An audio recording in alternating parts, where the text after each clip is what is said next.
Hi everyone, welcome to the podcast. JP here today.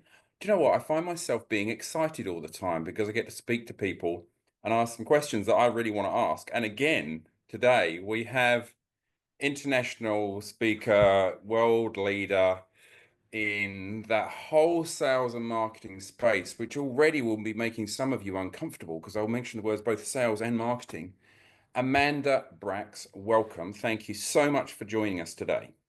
You're welcome. Love it.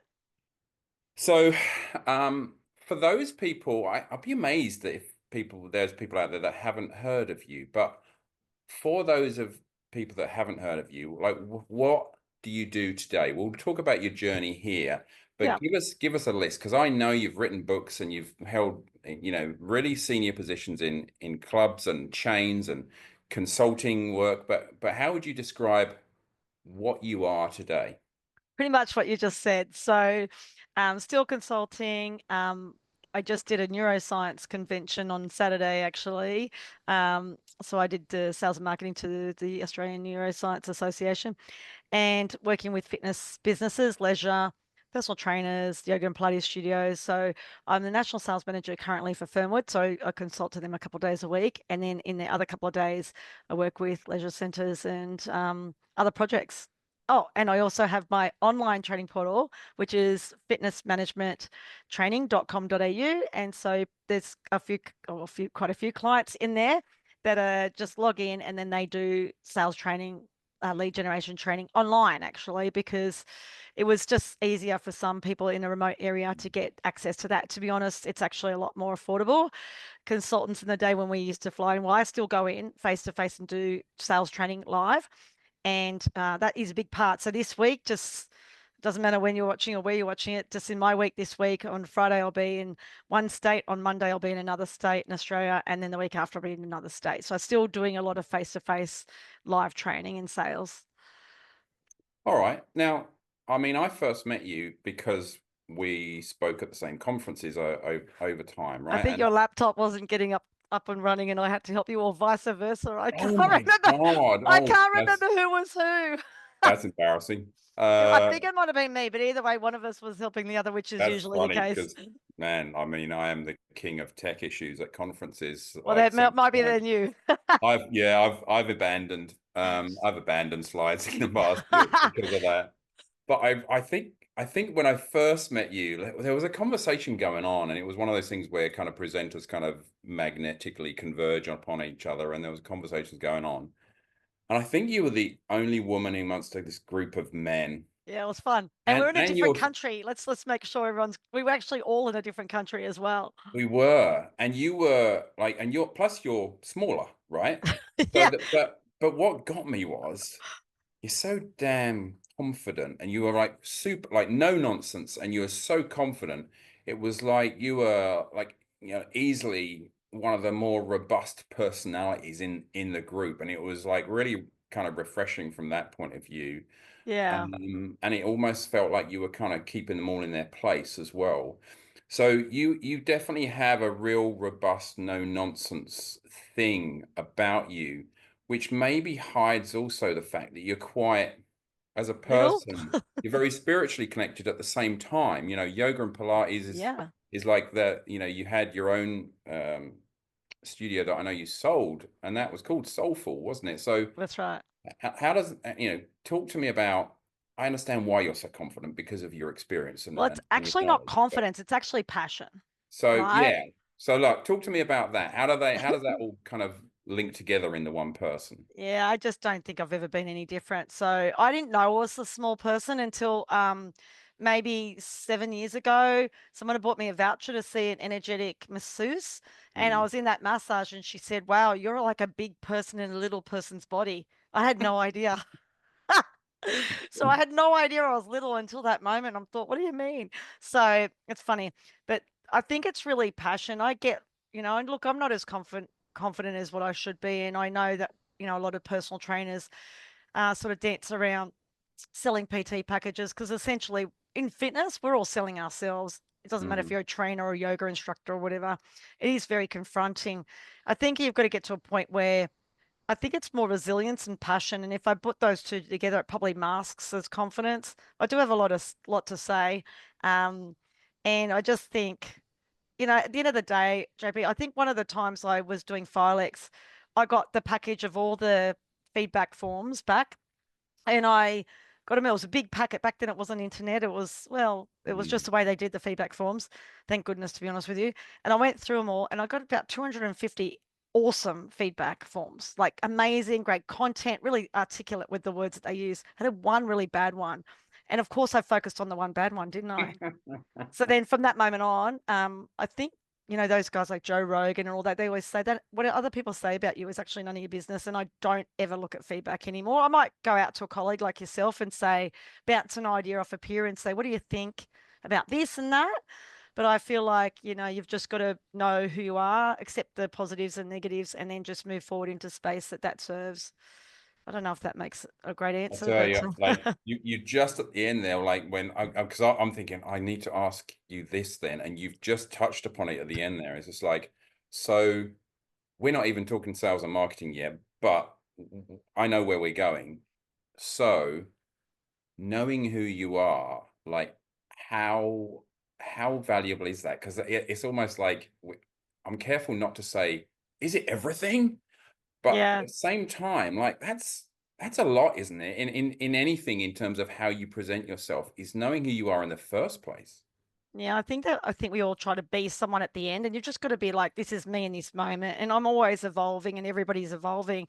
I'm the biggest student on the planet, so I'll learn off someone that's day one on the job, and I'm like, right, well, that doesn't work. I think by nature, people don't realize I'm not necessarily great at being academic, but I do have a triple science degree, so I am actually cause and effect. I'm a Mhm. natural scientist by nature. So I will learn off everybody. I'll learn from this podcast in the first couple of minutes. I'll learn from anybody that wants to communicate with me. So I think that at any given moment, you've got to be willing to grow. This industry doesn't allow for people to, that saying, fake it till you make it. People see through that. Like you've got to just be really Mhm. present with in the Mhm. moment with who you are and what you're doing right this minute and know that you're evolving.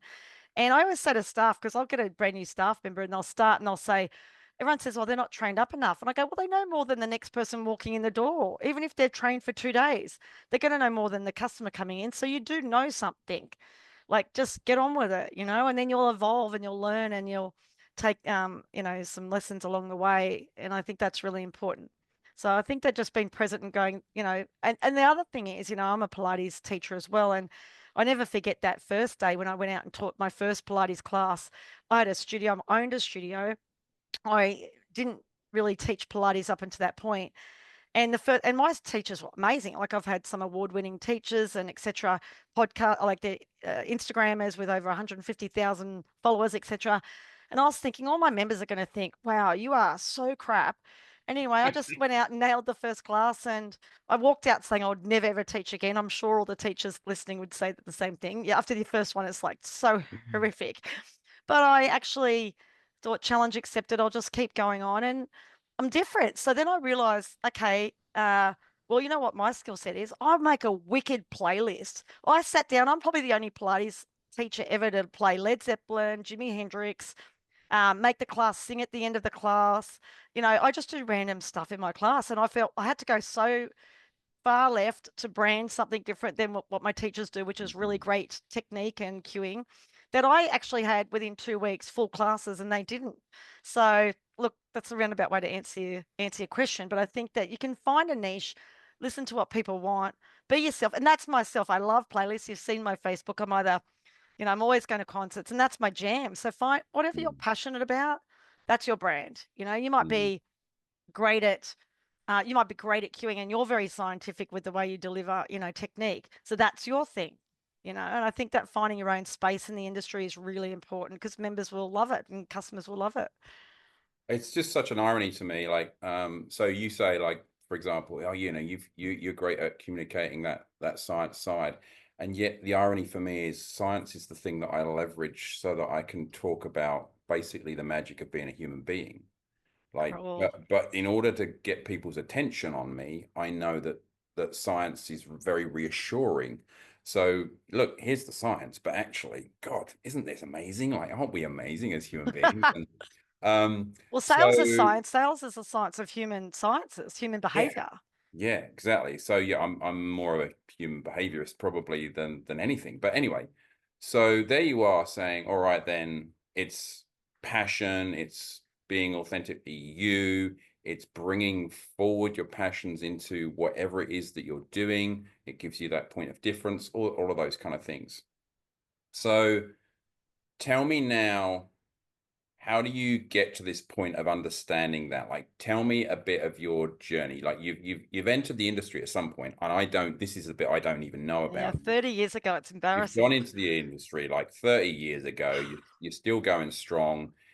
You've evolved with the time, and obviously changed with Yeah. the time because it's so different now to 30 years ago. So, what what was your catalyst into the industry, and what was your journey to get you to the point where you're talking about this stuff Well, now? now we're talking about really personal stuff because I was actually dating a personal trainer. Wow. So I was playing competitive sport. I played a lot of touch football. I played a lot of cricket and I was horse riding and I was very active. And my father was the biggest clothing manufacturer in Australia. So I was working in his warehouses for sales when I was a young teenager. So the sales thing was quite organic. Um, to me, my mum said that as a 4-year-old, I was negotiating how many cookies were on the plate and how many people were at the dinner party, and I could have extra ones. I was already negotiating at a very young age. So that was already there. And then I played sport my whole life. I was very active. And then I think it was 23, I was going out with a personal trainer and, was obviously at their gym and looking at that. And my whole touch football team were a member of a gym. And I was like, oh, I could do sales in the gym. And so I just emailed out, well, didn't email, we didn't have email then. I actually posted my resume to all the clubs in the area and I got a couple of interviews. And, I'm not great at communication. I'm very good at writing, but just communicating, we all get nervous. And I got a call from one of the owners and he said to me, you know, is asking me questions. And I only had retail sales experience. I worked in a couple other retail facility shops, up until this point while I was going through university. And then I said to him, can I come in for an interview? And he wasn't going to even interview me until I asked him the question to book him in. And he said, oh, that's Mhm. interesting. So then face to face, I got the job and with sales skyrocketed. That club was Australia's #1 club. We grew to 4,500 members. Um, we were killing it. I won Manager of the Year awards and we just absolutely nailed it. In fact, he went and opened the first ever direct debit company in Australia. And yeah, that changed the industry across the world. Like, we were all cash up front, or you could only can't remember if you could get up front for your credit card or your bank account, but it was only one. And so then when we launched that, it became BRW's fastest growing company in the whole country. He was on the rich under 40 lists in the top 40. It just was an enormous change to the fitness industry, that direct debit ride. It was amazing, actually. Talk about technology. That was revolutionary more than any technology. It was the direct debit. And Amazing. we just accept that that's just the way things are now.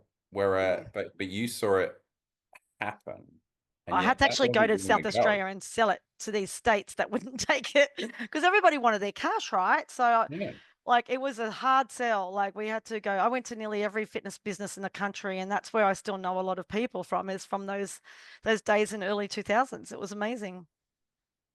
So that got you into what? Where did that take you to? So you're doing the direct debit thing, and that took you to where? That like So it at the wasn't. same company, so I was the club manager, sorry, of that big gym, and that the same owner opened the direct debit company at the same time.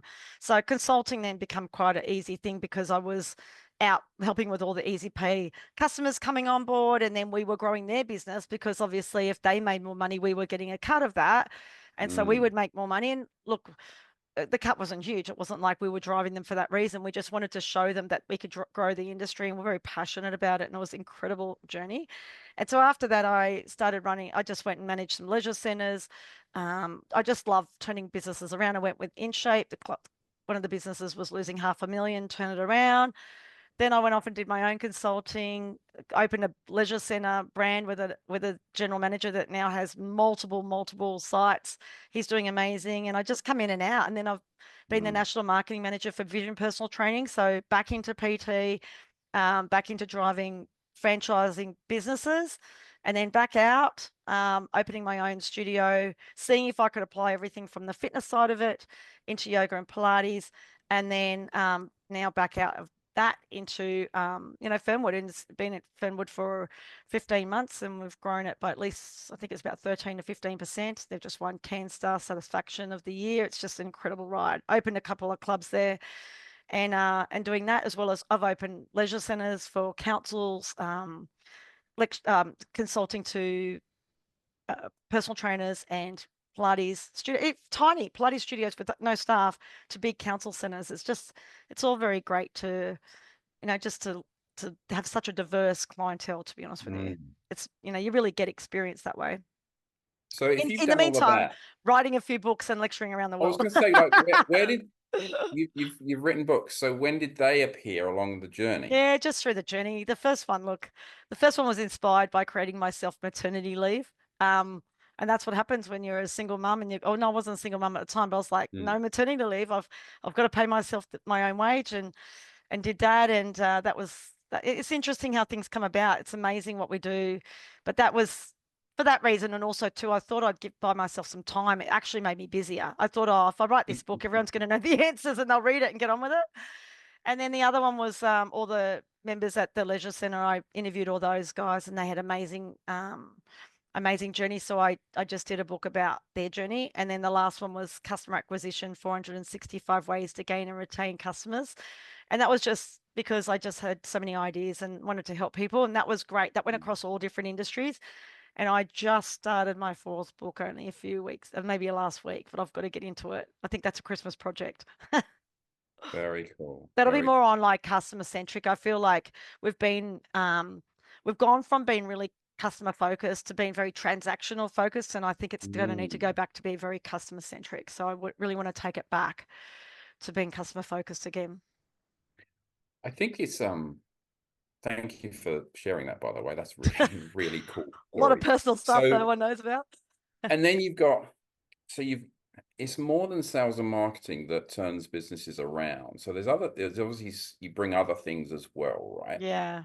Now, I guess what that leads me to is a question that is like, so how would you, like, I don't want an industry answer on Mhm. this, I want your answer, right?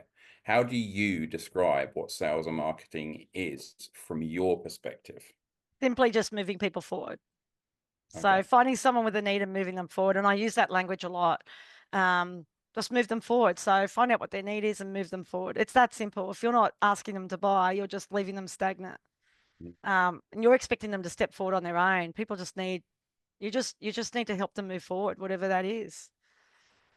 So the marketing part is to help them identify you and you identify them as people that can potentially be helped. Solve their problem. Yeah. So look, the interesting thing is that okay, so I work from home at the moment. I've got my own, well, I travel a bit, but I've got my own kit of tools out the back for working out. Like I've got TRX, BOSU balls, weights, everything. And I've thought, you know what though?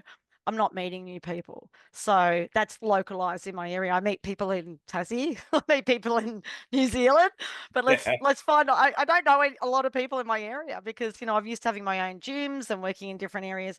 So I thought, well, maybe I should do this. And so I've gone on and looked, and I don't get one Facebook ad of any fitness business in my area.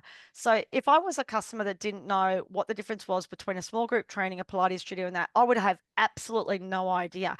Now, it took me 6 weeks. I didn't want to go on to Facebook and look because I thought if I do that, then I'm just going to get flooded with Mm. ads. Well, I did go on the weekend and I have still not seen one ad. So you've got a consumer that's really considering small group training for community, and I don't need to do it for fitness wise. I've got my own tools here, but I'm thinking I might need to do something more. And I haven't even been exposed to any of those marketing pieces because they mustn't be doing them. Most Australian businesses are not advertising on Facebook at the moment. Fine. Okay. or social media. I should just put that all together. That's Most, interesting because, obviously, as you know, I'm an educator, so I've got online courses and I use a platform for that. yeah. I know that that is the mainstay of their sales generation for the courses is advertising on social media. Like that's the big dog in the room, as Perry Nicholson would say. So that's quite incredible because, to my knowledge, it's actually not that expensive either. No, I'm trying to find you the stats. I went actually to a social media conference the other day, and I don't want to shoot out a number that could be incorrect, but I will find it. But it was like most, just to be honest with you, most of Australians were not. I'll find it during our conversation. We're Yeah. not. I think it was about 87%, but I don't want to throw that out there. It's just let's just put it down as most Australian small businesses are not advertising on Facebook or social media. So, Mm, and here's a customer myself sitting in a town which has many small group training facilities. And I've even gone out there and looked because normally when you look at one, then the others will start, yeah. getting in your feed. If you just Google like projector, like, small handheld projector, oh, you'll have 70 ads flooding your Facebook feed. I've done that. Whereas the small group training, there's not enough. And also, I am, I go down and get a coffee. There's no lead boxes out in my community. There's no flyers. I haven't received anything in the mailbox for a long time. There's no, I haven't received anything in a school newsletter. There's a lot of advertising holes down here. Actually, now I'm thinking Mm. about it. I'm going to open a club down here and smash it out of the Well, ballpark. I was just thinking, like, either that or you go in and basically take one over and do that because it's so interesting because they're not bells and whistles. They're the basics that you could just bring into the mix. And it's a classic thing, isn't it? If you do the basics really well, you're probably going to succeed. Correct. And I think that we're also um, hypnotized by our own Facebook feed. So, of course, yours is full of functional training stuff and all this. Yet, and mine, when I owned a Pilates and yoga studio, every post was Pilates or yoga. You think the whole world is. Do yourself a favor and grab a friend's phone and say, "Can I look at your Instagram feed?" And just have a look at it. And it'll be like all cars or all dogs or something they're following. Yeah. And it won't have a fitness post in it.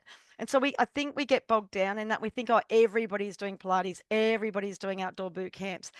But then the average punter is not getting that through on their feed because they haven't clicked onto something and they haven't, that's how the algorithms work.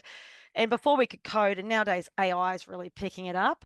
So we have less control, to be fair, of what we're doing. So we need to make sure our posts are like have a lot of good words in there. We're very organic with what we're doing and doing a lot of reels. And reels are the number one means of video and stuff happening at the moment. Like Instagram's really sharing reels. And by the time maybe 6 months down the track, someone's listening to this podcast, that'll change. Things are changing and we need to learn as much as we can and evolve with it.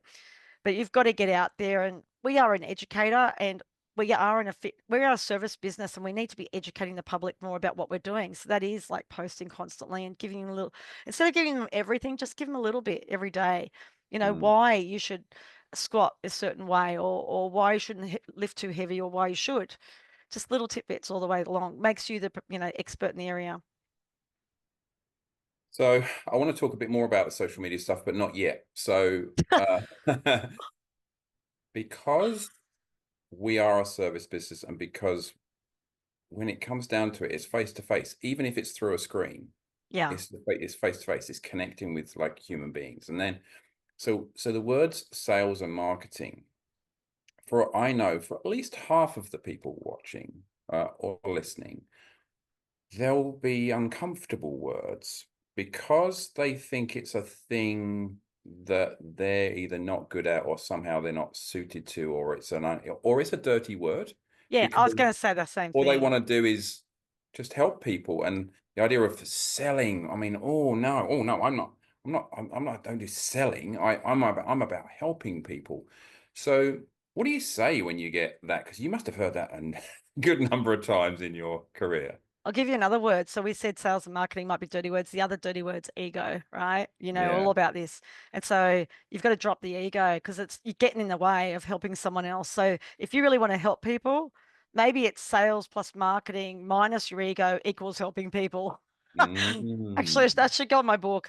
Um, but really, you've got to drop the ego because you've got to not see it as And don't see it as confrontation either. I always, when you break a block of wood, people, if you're watching someone break a block of wood and how they break their hand is when they focus on that wood being the end piece.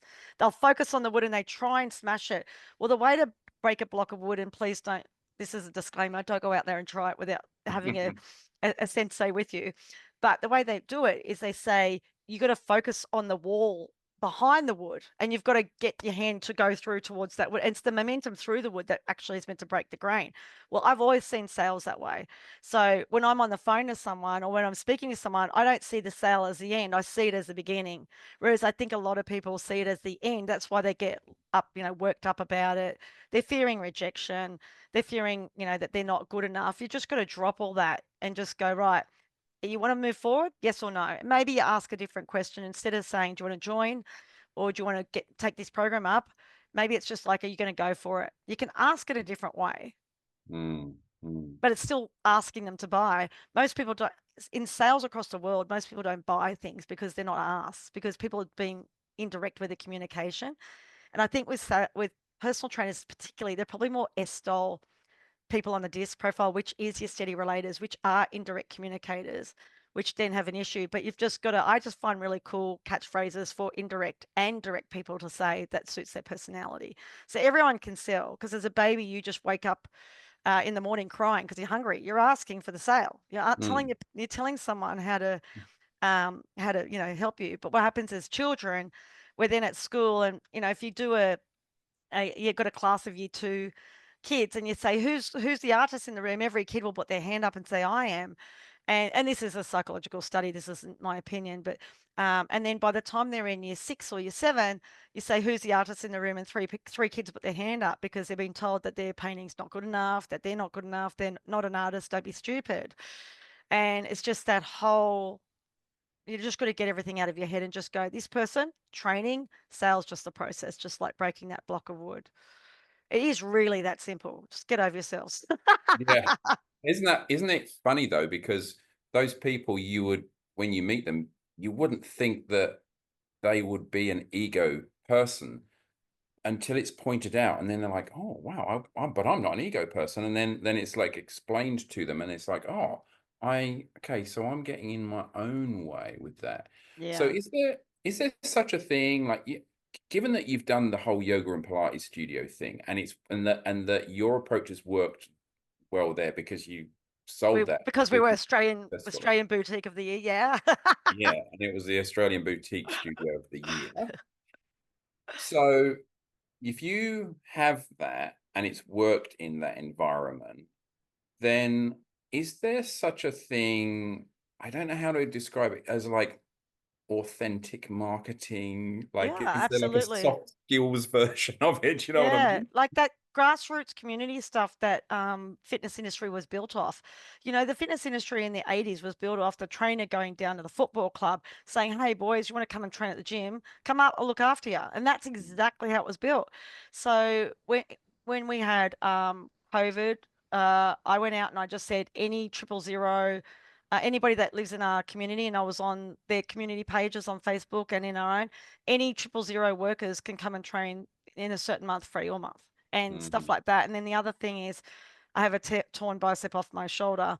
And as you know, push-ups are not my friend in that situation. So I was nominated by all of you guys out there for the push-up challenge, which I couldn't do. So I went out to my local community and said, listen, I've been nominated for the push-up challenge, but I'm not able to do it. So what I'm going to do is I'm going to throw $3,000 worth of memberships out there. Please let me know if you would like to have somebody that's got anxiety or depression in your environment, like that, that would like to apply for a sponsorship.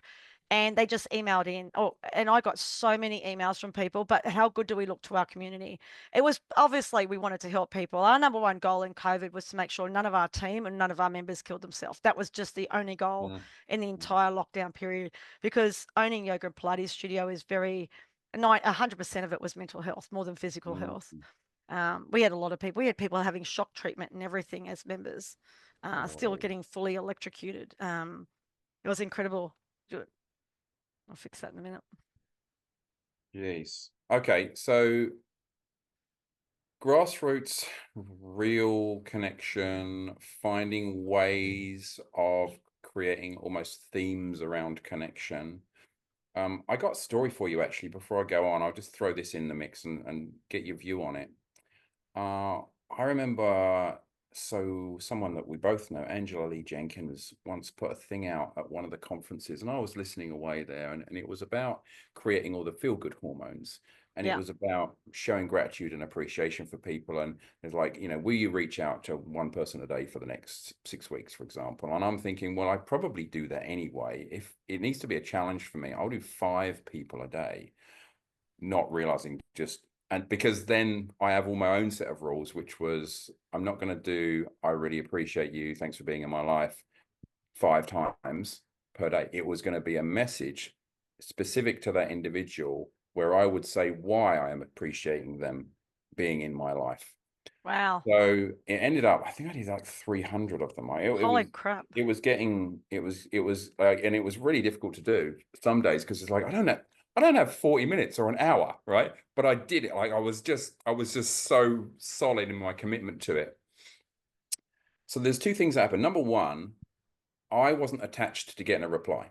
What I was attached to was being committed to doing the challenge and reaching out to people. So the surprises were, number one, 298 of the 300 replied, many of What? them with longer messages than I'd sent about how they appreciated me. So that was number one. Number two was the weirdest and most surprising part was that I had about 25 grand go on my business. I was a sole trader at the time. I had about 25 grand's worth of bookings come off the back of it because I'd They connected. wanted to do business with you? Yeah, because I'd connected. So some of them weren't clients, so others were old clients, and others were friends. Anyway, the way it worked was that I had a heap of work booked as a result of reaching out and connecting and appreciating people. So I called it like me. It's like the hidden secret of marketing is gratitude, right? It just seems such a weird thing. But when you hear a story like that, does it make you realize that we still want genuine connection, don't we? I think more so than ever. Like I literally was just talking about someone else.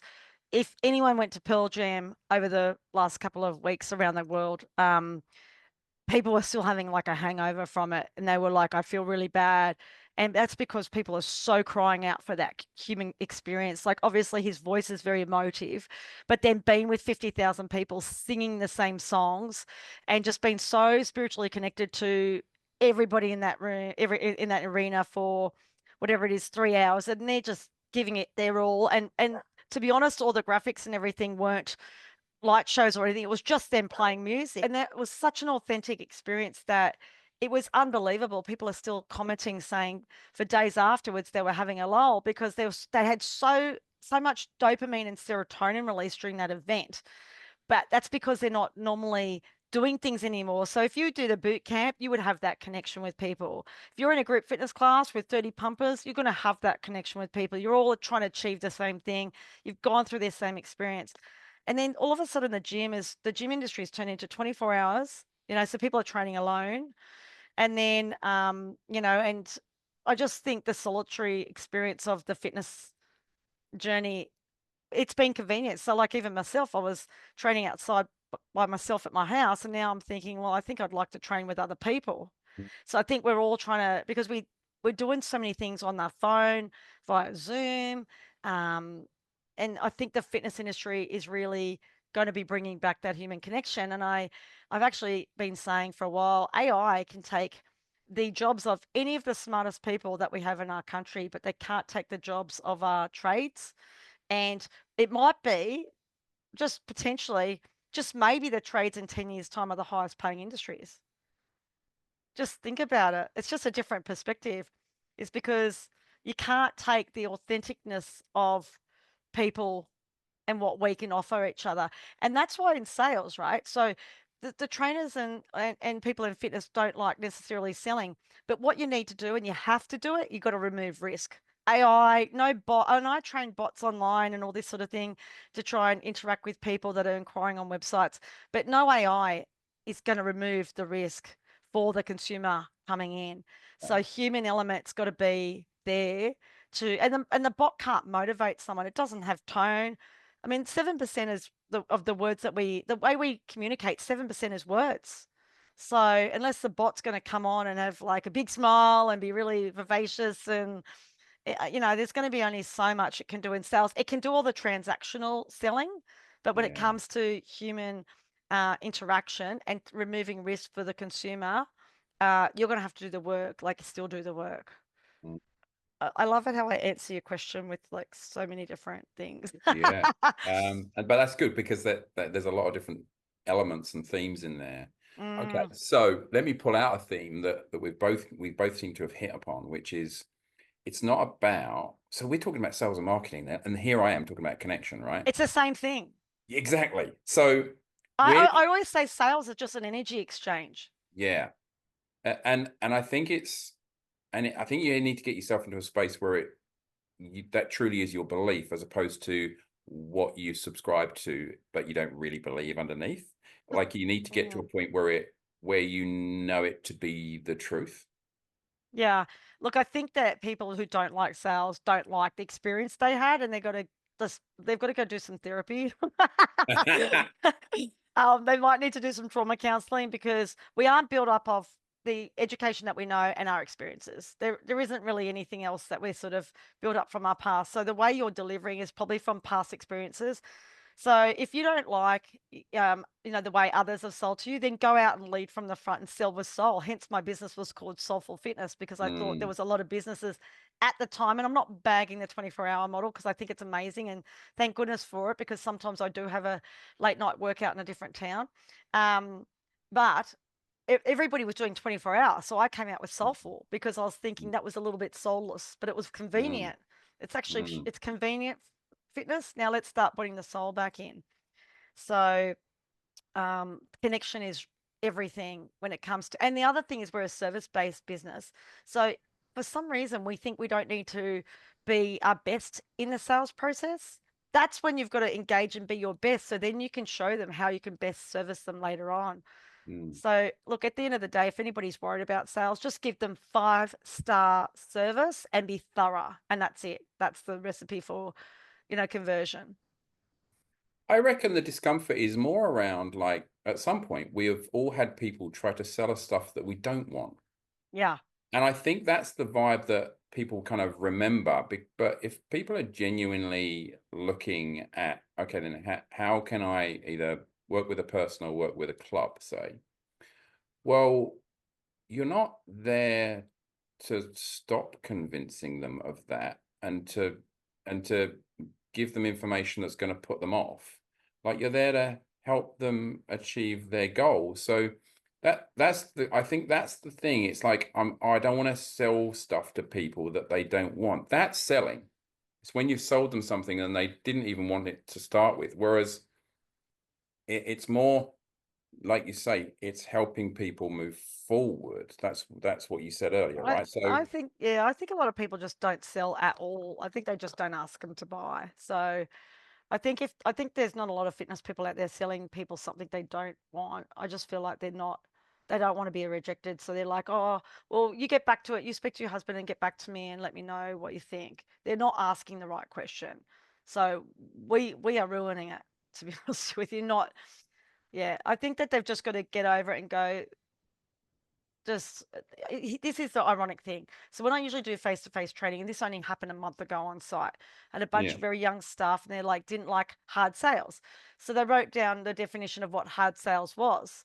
And turns out they were doing hard sales. So a lot of people will would not do a needs analysis because they think that that's okay. If you come into my Pilates studio tonight and I just tell you the price, they think they're servicing that person and telling them the information without any tricks. Guess what? That's Mhm. hard sales. How about you go, hey, John, welcome to Amanda's Pilates studio. What brought you in today? Oh, I've got a sore back. And tell me a bit more about that.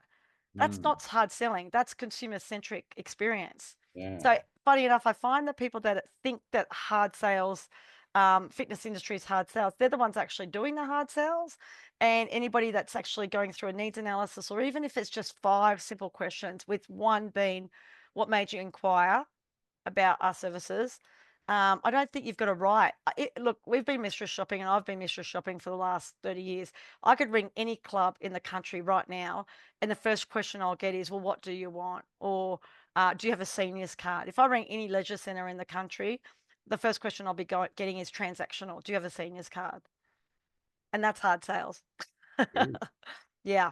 So we need to be better at being consumer focused. And if I'm looking for someone to service me, whether it be Pilates, yoga, or personal training, or the gym, the first question that should come out of your mouth is a goal orientated service question. So, have you been here before? What are you looking to achieve? When do you want to achieve that by? And then obviously invite them down and have a chat, or maybe book them in for a Zoom chat. You can always do a tour face to face like this as well.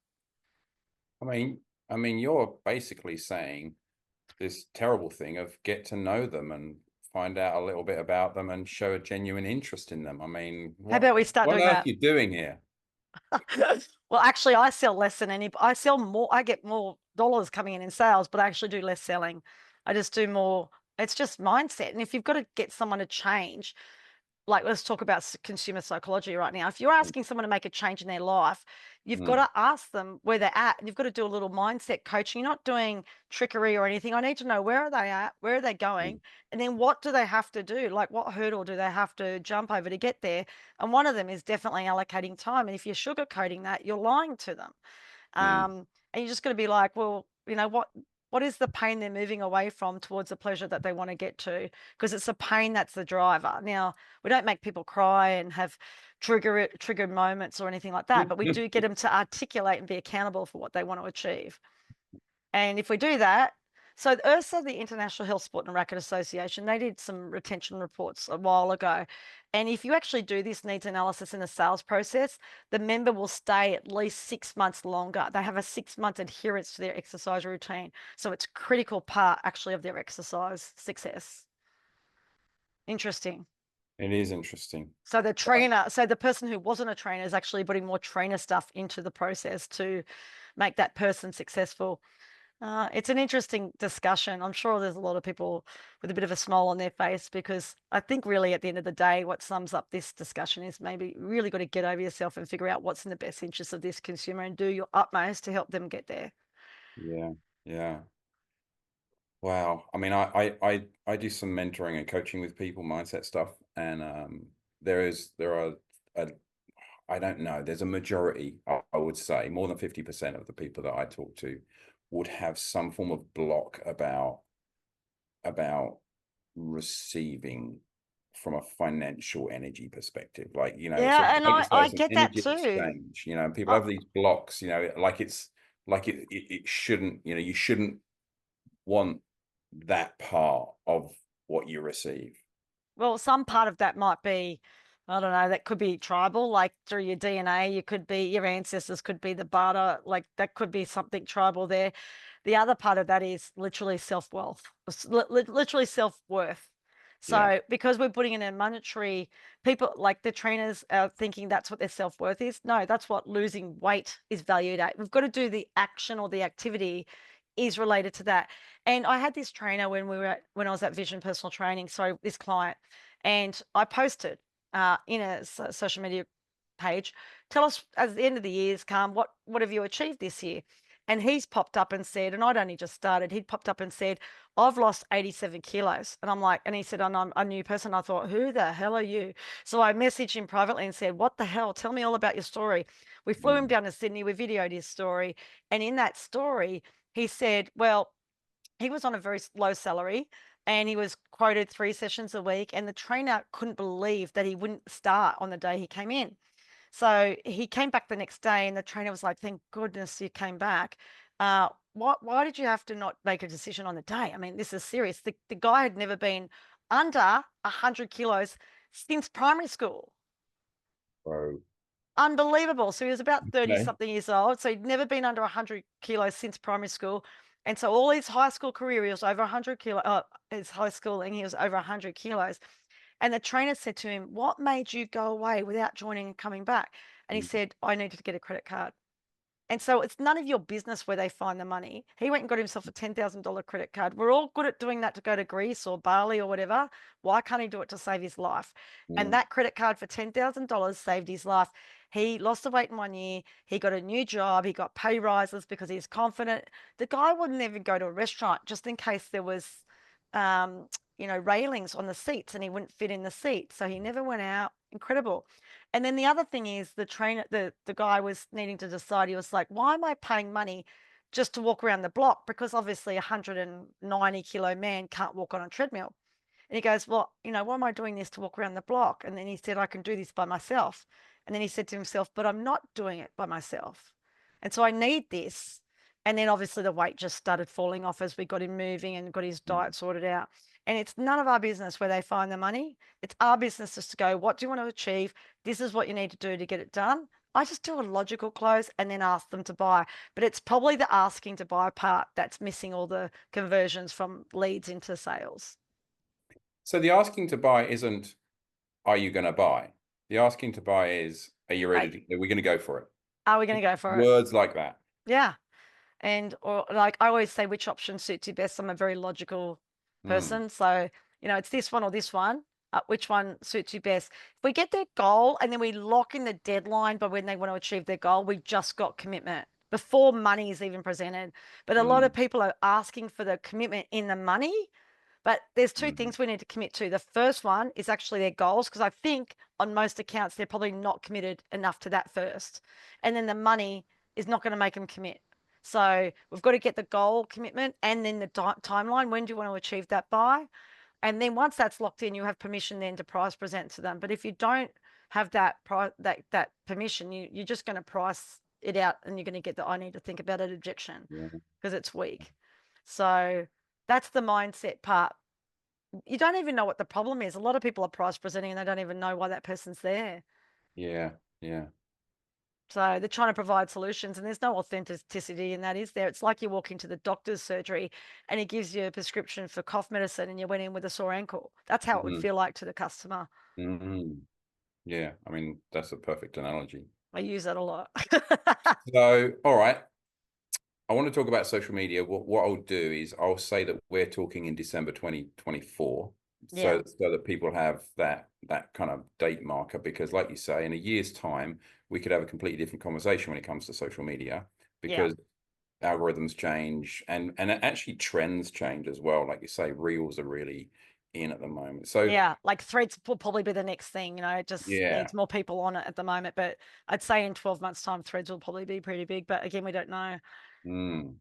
All right. So I know some people with a great social media game, other people with a terrible social media game. I think sometimes there is a correlation between a good social media game and a a successful business, and other times there is not.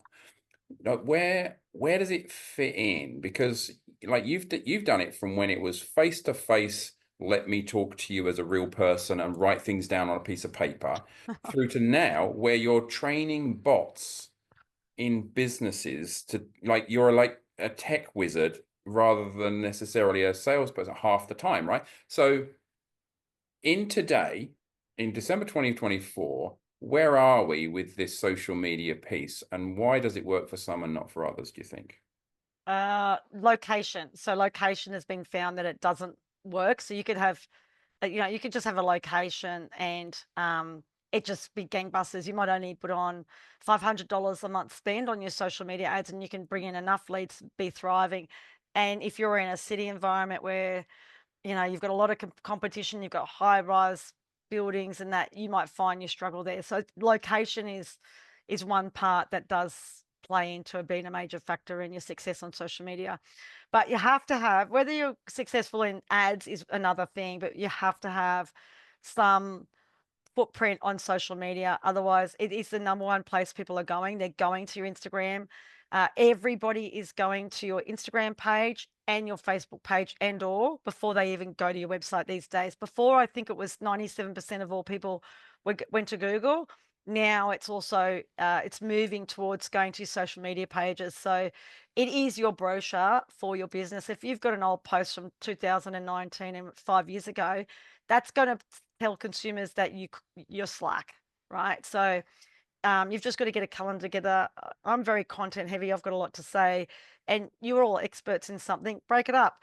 I actually don't do a calendar. I'm very intuitive when I run a business's marketing portfolio. I am very habitual too. I'll do it, maybe it's Tuesday tip day, or it could be, Friday fun day, or whatever it is, but you can do those things. But I also connect to what's happening. So if it's a hot day in your environment, well, then tell that, go out there and say, summer's coming, whatever, and do a tip for hydration or whatever it is. I think that really gets a lot of views, but so be quite organic with it. But you can also do a calendar, and you can go into things and set up. You can go into your Meta business platform and set up all your Facebook and your Instagram posts for the next month if you want. Like, you can be really organized and just sit down on a Friday afternoon and do it. And then you can add in little ones as well, just to make it a bit organic. I wouldn't be worried about having all your squares all perfect and that. I think just showing the essence of your business. So if you're really, we were really community focused. So I just put stacks of pictures of members doing random stuff in the studio. They might have been getting flowers, or they could have been, whatever, the member of the month, that sort of thing. If you're really drilled on, if you're a high performance strength and conditioning, then you should be doing education, like little tips. You're showing whether the knee's going over the toe in a squat rack or something like that, because that's what I would expect from them. And that's really important. But I think that you've got to understand that this is your brochure where consumers are landing first, and checking you out. I do it. I just booked a restaurant before we got on this call, and I went to their Instagram page and then I booked their restaurant. Mm. So, you have to do it. Like, if you don't do it, you've got to learn. So you've got, it's an interesting thing, isn't it? Because you've got to have this combo of generic and specific. So, like you say, if it's a strength and conditioning page, there are certain things that you expect to be there. And Yeah. if they're not there, it's just like, oh, do they really know their stuff? So there's certain stuff that it's almost like you're a repeat of 100 other strength and conditioning pages, because you're talking about, like, you've got similar images and similar discussions. So then there's this other bit, which is your brand, the brand that is you, woven in through that. So is that like, That's the personality of the business. how does that come in? Is that in the Yeah. words? Is it in the way that it's Yeah. shot? What is it? 100% in the words. Yeah, So okay. it is the personality. Like, you are the voice for the business. So it will come through. It'll be in the color, like, mine's all about the photography. So I'll just take it on an angle. Like, I'm like, that looks amazing. That looks exactly like the vibe I want to create. And I'll just take it off my phone and go rank and bang, that's it. That's the vibe. Um, and social media love raw photos. So don't worry about lighting. Don't worry about, going and getting a photo shoot. It actually thrives off organic photos. It can tell the difference. So Mm. even if it's Mary just waving, saying, for the first time ever, I did a 6 a.m. workout, you know, you wait to see how many likes that gets. You could have a perfectly shot photo of something really cool and it won't get any likes, because Facebook's going to show that real person to everyone. So, and it's about those stories, like even that, anything to do with the human element, we've got to be showing that. So you could do a little combo with your, but I think even leading, if you're the expert in strength and conditioning with that, that's still personality. Yeah. Everyone's got their thing, right? Whether you love compound exercises or you love functional movement, they'll know that from the flavor of what you're posting anyway. Like, look at you on the beach. I know. Yeah. I mean, that's the thing, There's isn't it? It's not just like, 25,000 people doing that movement stuff on the beach. We think there are, but they're not. Everyone's different. it's very true. And like, even like you say, personality pieces. I did a ocean immersion thing, and I gave myself the challenge going in the ocean, fully immersed in the ocean, good 10 minutes every day for an entire year. That was a plan, 365. Where I was in the world, I had to get myself in the water, and that's nothing to do with my business, right? It was something that I was doing, but it told people a lot about me That's and who right. I was. And so it brought eyes and attention on me. And even now, I spoke to someone, was it today? I spoke to someone yesterday who said, "Are you still doing the ocean stuff?" Yeah, it's lovely. And that I did that like 3 years ago. Do you know what I mean? So Yeah. that's a personality thing, right? So it still matters. And like you say, there's fewer people doing the you stuff than you realize. Yeah, and we did a lot of charity work. So we would do, like we talked about before, the 000 workers. We did the, social media suicide prevention sponsorships.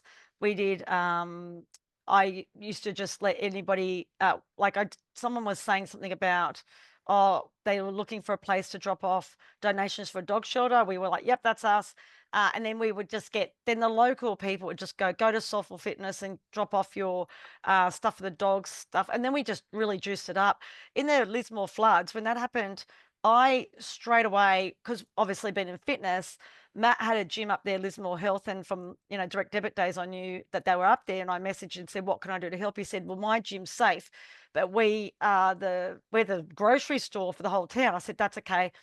Found a truck. The truck was going up. This was within 24 hours. We had half a truck filled with all our stuff that I'd gone out and bought. And I went out to the members and said, get stuff together, get it to me. I'll get it delivered to the truck. Within 24 hours, I mean, they weren't even having emergency services there. We had food going up there, dog food, everything. So we jumped on that. We looked after, and that was who we are. So soulful. So let's start being soulful. Anyway, I think if you just stick closely to your mission statement, and our mission statement was we believed unconditionally of the benefits of exercise. So that was just throughout anything. So it didn't matter about moving. We were complimenting people on moving slow, fast, whatever. We just were unconditionally passionate about the benefits of exercise. And then I really wanted to change that to be also like mindfulness as well, but didn't get changed anyway. But I think like we just did a lot of charity work, and that just showed the personality of the business, and that we were so community focused. There were many others. I think one of our members worked at the RPA, and she said, "Oh, at the moment we've got a lot of people coming in without any, because when they go into the mental health unit, they just walk off the street with all they've got on, so they need bra, undies, and all that." So we go, "No worries." Rented up our members, got a box of brand new bra, undies, all sort of toiletries and that. And then she picked it up within 3 days, and then that went out. It actually, when you've got a tribe of people, it doesn't really take much. We did a lot of the purchasing ourselves. You write that off as well on tax, but it didn't take much to do that. Even in the HSC, we're like, well, what can we do to help kids studying for their final exams at school? Well, why don't we just open up our doors and give them free yoga and meditation throughout the entire 8 weeks of their HSC? So we did that every single year, and I actually got Fernwood to do it last year. That was incredible, because I'm not after the kids, I'm after their parents. Because if they were to Mm, decide I want to go to a yoga and Pilates studio, they're going to support me, who supported their kid mm. in that moment. So there's so many things that you can do that cost me nothing. Just put a Yeah. poster up, send it out in our database. And collecting databases is something that a lot of the industry is not great at. I just collect, I had a studio. By the time I sold it after 8 years, we had 10,000 people in our database, because I just was really good at collecting data. And that's what you do. You can collect all the data of your local businesses in the area, just send them out a newsletter. Once they don't unsubscribe, they're all good to go. They just need to have an unsubscribe link. You can Mm. do lots of community outreach things, lead boxes, QR codes. Yeah, and just work with local Facebook groups. So Facebook, my strategy was to infiltrate the community Facebook. So if you're in Bunbury, WA, I'd be on the Bunbury community page, and then just in Canberra not so long ago, we had a club down there, and Firma's got these charity passes, and they came to me and said, oh, I just saw it on the Facebook page, wanted fundraising for a $15,000 play school for the local public school. And I just emailed her and said, get back to me, just here's my email address, I'll help you. And then she sent it to me, and I said, I've got probably about 700 passes that you could sell. Keep the money for $10. It's a trial pass, thing set up, charity thing set up, and you could go off this. Probably you'll raise 7,500 if you sell them all. She goes, I'll pick them up tomorrow. Bang! But that's just because I saw her call for help in the social media pages. You've just got to be in those community pages. And just see what else you can do from help. You're not sitting there looking, oh, how can I make money off this? I'm just looking at how can I help? Just like going back full circle to the beginning when you were talking about gratitude. I don't know, just if you're naturally servicing people in fitness, you should be naturally, attuned to this sort of stuff as well. I hope. Being of service in general Right. sounds like that's the way that you build trust, connection, your familiar name, like that familiar name thing. I mean, as you know, in the 80s, Coke and Pepsi, they spent all their money just on for the familiarity of the two names being there. And if one didn't appear for a while, Coke would go up or Pepsi would go up. So they both spent a huge amount of money Yeah. on advertising, and it wasn't to increase the sales because they didn't increase their sales. It was to keep market share. So it's two names that people are thinking of if they're going to buy a Coca-Cola type drink, right? Cola drink, and that's the thing with that familiarity of the name. All right, your name keeps coming up, Soulful keeps coming up. They believe in community. They help when help is needed. People have a good, trusting feeling of safety and goodwill towards you. So of Yeah. course, if it comes up in conversation, oh well, there's that place. And that's the irony of it, is it takes time to do that. But if you're planning on having a career here, then that don't waste any time doing that. Like, let people know that you're genuine and you really care and this is part of what you're about. And it's incredible free marketing Yeah. because it puts the brand in there. So I like, if you walk into a bar on a Friday night and we want to go have a drink, or even if we don't drink alcohol, is perfectly fine.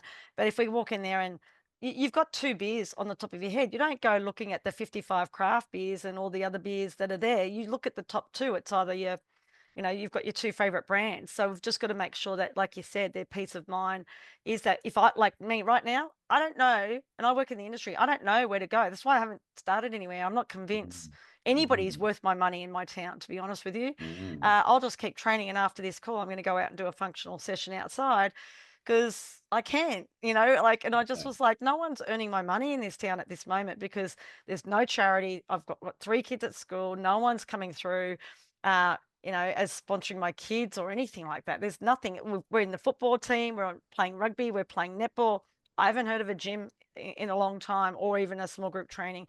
Got to get in the community. Even if you could go out and say, hey, we'll train the netballers pre-season, come into our facility just for, 2 sessions. Like, get out there. That's how the whole industry was built. And in Mm, COVID, what happened? Everyone got lazy. So all the channels stopped. All our lead boxes were lost, all our referral programs, our networking programs, everything was stopped, and everybody had a hard time starting back up again. And mm, even things like casual outreach, like some of the clubs that I've gotten working with, the staff have to go out and do 50 flyers a day where they literally hand it to someone. If you've got a strip of shops, that's what they have to do. When we were at Vision, we used to hand out water with the label wrapped around it and walk against the traffic coming off the train or the buses walking into town. We'd walk against the traffic and hand them out, and they'll be well received. But that sort of outreach activity just stopped, and it's now needing a space because what gets done offline gets you leads online, and that's something that we're expecting online lead traffic just to come through to you. And as you can see from my experience, it doesn't happen because I have to actually go to Google and start looking for a fitness business for Google to realize, or Meta to realize, that I'm actually looking. Otherwise, it will just send you all random stuff. It's all AI driven nowadays. We can't just go and say, I'm looking for women between 30 and 35. That'll pretty quickly die, you know. Sorry to all the internet marketers out there mm. that are doing that. I'm sure there are other back end coding things that you can do, but straight away, even Meta's shown me a few things I've seen recently. It says suggested to you by Meta's AI agent. I've noticed that wording starting to happen. It's very interesting.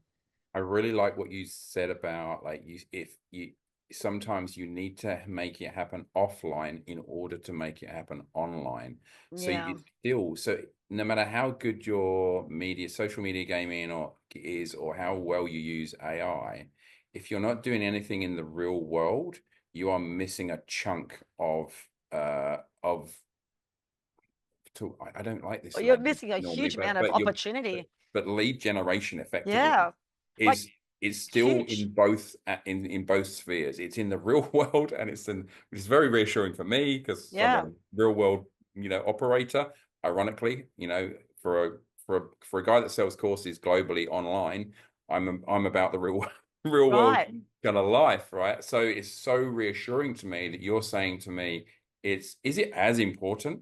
More important because, like, if you're a Whoa. personal trainer in particular, right, your clients are high end. Most of those guys don't have a social media profile, right? So if I was a personal trainer high end in the city charging $300 an hour, guess for who I'd be going? I'd be going to Porsche, Mercedes, and everything, and saying, you know what?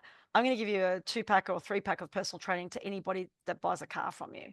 Mm, Like, who cares if I'm training 15 hours free a week? Who cares? As mm, if I'm not going to convert those clients, you know? mm. And imagine that you buy a Porsche, you get 3 PT sessions from, exclusive, luxury personal training brand. So I Yeah. think that you've got to do that sort of stuff too, because those guys, they're not on social media. I've got friends like that. None of them are on social media at all. They have people for that, but they don't have their own profile pages. Yeah. So wrong market, if you're in the weight loss market too, other problem is you're not allowed to advertise weight loss on social media. So there's a lot of different, so where should that be? Maybe you go work with bridal shops. I don't know. Maybe you work with Mm, other places that people are looking for weight loss are going to go, but that's a really hard one because all the keywords, you're not allowed to do any body image stuff.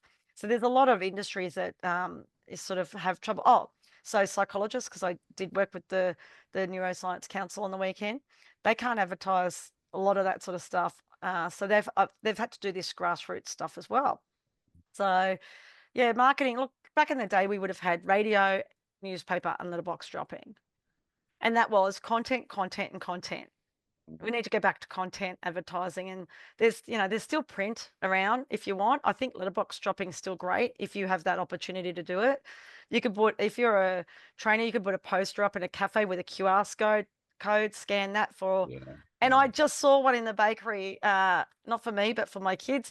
I saw a flyer for Christmas, and it was something to do with, I don't even know what. I took a photo of it because I was really proud of someone making an effort. So I Mm, lied. That was the piece of advertising I have seen. But yeah, scan this QR code. I think it just took to the website, which is great. Doesn't have to mm, even have an offer on it. But all that stuff leads people to online and is driven that way. There are a lot of people still not online, and or just use it to post and then get off, yeah. Yeah. and don't interact.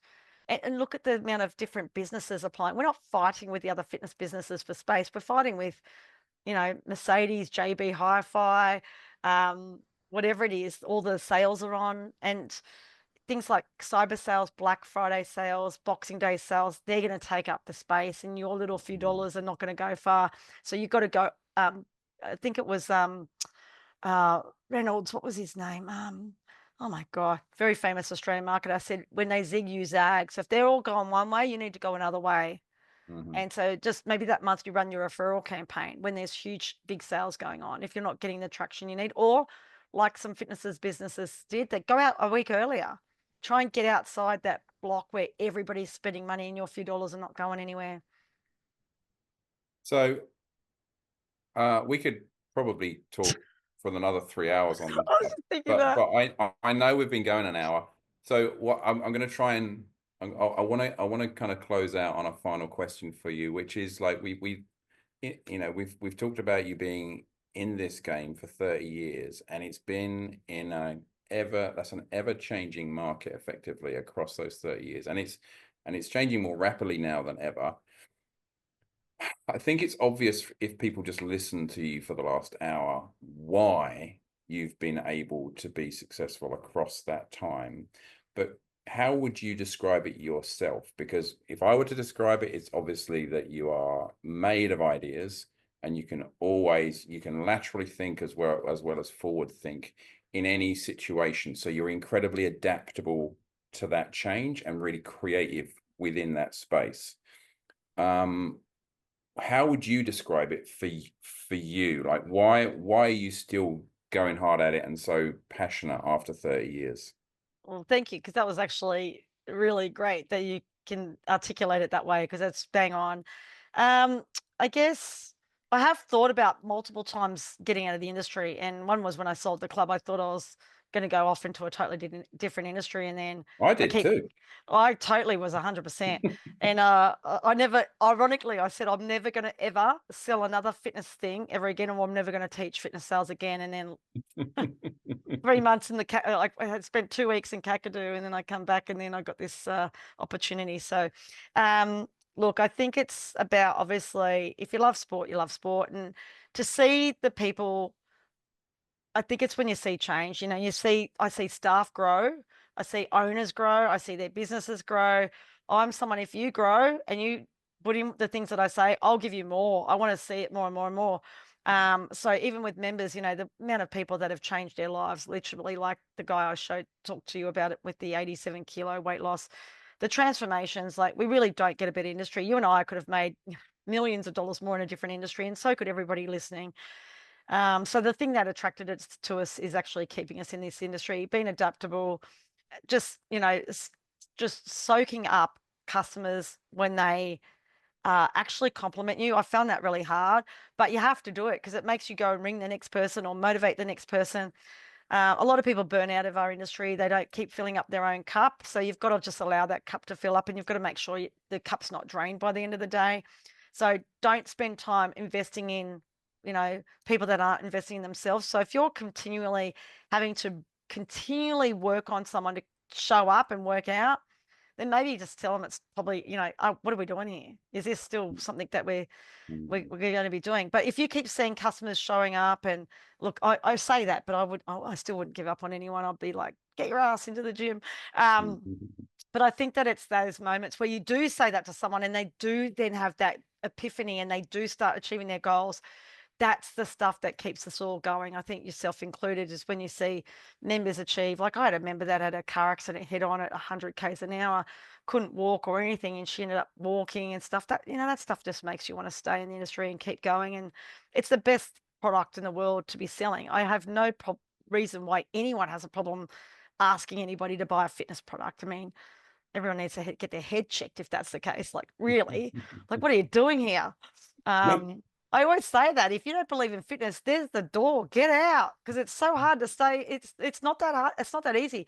And the other thing we didn't talk about was it's a non-tangible, JP. You know, like at the end of the day, I could buy this mobile phone. It could be $2,000. And I'm touching it, looking at it. It's, you know, it's giving me dopamine release already. Unfortunately, I don't think the customers in that sales process get that dopamine because they don't get that anticipation drug until they start exercising with the endorphins. So, you know, we're selling hope.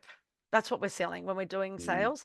So as long as you know what you're selling and you know that you've got to be the ultimate motivator and cheerleader whilst you're doing the mindset stuff, you'll have a lifelong career in this. And sales is not a dirty word. Sales is just the action point from when all the magic starts. And yeah, I've been very good at sort of giving these long-winded answers, but look, hopefully there's a lot of takeaways for people there. Just don't give up. Get over yourselves. That is said very loosely and as a joke, but really I've had to get over myself, and I will have to in the future as well, many times. And I'll say it to myself, you know, just get over yourself and provide service and ask the customer to buy, and let's just get on with it. And I hope that that's inspiring for others that are a bit stuck, with the next step. Just go for it. What are you waiting for? It's an amazing career. Brilliant. I love that, and I've loved speaking with you and hearing your take on things. And definitely, if people have listened to you and not been fired up, then yeah, they can check themselves, can't they? Yeah, look, and you know, don't have to be fired up all the time. I'm certainly not. There's a lot of inner spiritual times as well, and that's when you can replenish your soul. So maybe you just need some quiet time as well, but just need some self-care. I feel like when I teach a bunch of personal trainers, the first thing I say is, when's the last time any of you guys set goals? And it'll be never. So put that oxygen mask on yourself, do your meditation, do your stretching, take time out, do half an hour in the water immersion, or going for a walk in the park. Make sure it's something for you, not getting up and walking the dog or doing something for someone else. Take the time to do that yourself. And then, you know, and then put your oxygen mask on first and then go out and help others. Beautiful. Cool. Amanda Bracks, thank you so much. That's been amazing. You're welcome. It's nice to chat. All the best. Thank you.